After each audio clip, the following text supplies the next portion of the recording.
Tak apalah, kita pergi main dululah.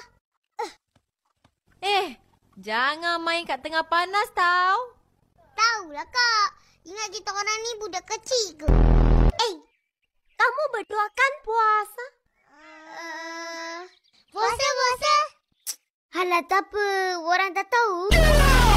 Dah boleh buka dah. Yeay, dah boleh makan. Nanti. Baca doa dulu. Bismillahirrahmanirrahim. Amin.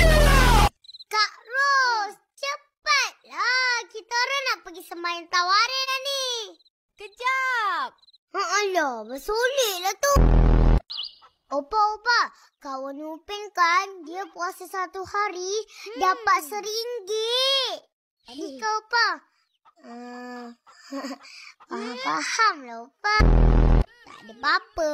Kita orang nak tangkap ayam. Kalau saya tolong tangkap, besok boleh makan banyak-banyak tak?